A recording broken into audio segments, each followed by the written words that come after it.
7 വർഷമായി അവരുടെ കല്യാണം കഴിഞ്ഞിട്ട്. ആരും കൊതിച്ചു പോകുന്ന ദാമ്പത്യം. എന്നും വൈകുന്നേരം അവരൊരുമിച്ചിരുന്ന് ചായ കൊടുക്കുന്നത് കാണാൻ തന്നെ വല്ലാത്ത ചന്തമാണ്. ആളുകൾ പറയും അത് നോക്കിയിട്ട് ഇതേപോലെ തന്നെ ആയിരിക്കില്ലേ അവർ വയസ്സായാലും.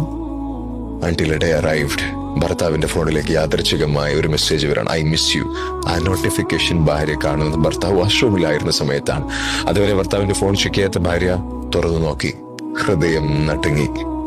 അവൾ ഉച്ച വെച്ചില്ല, പോയി 2 ചായ ഉണ്ടാക്കി കൊണ്ടുവന്നു.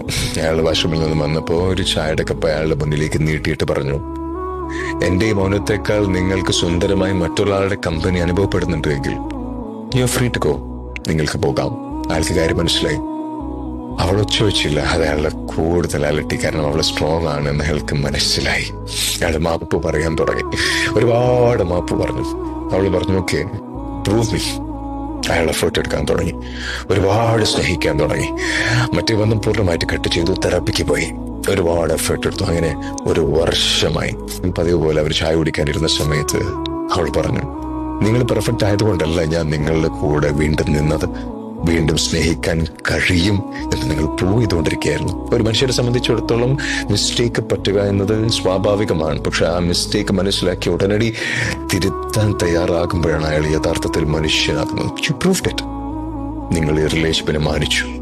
This relationship is now beautiful.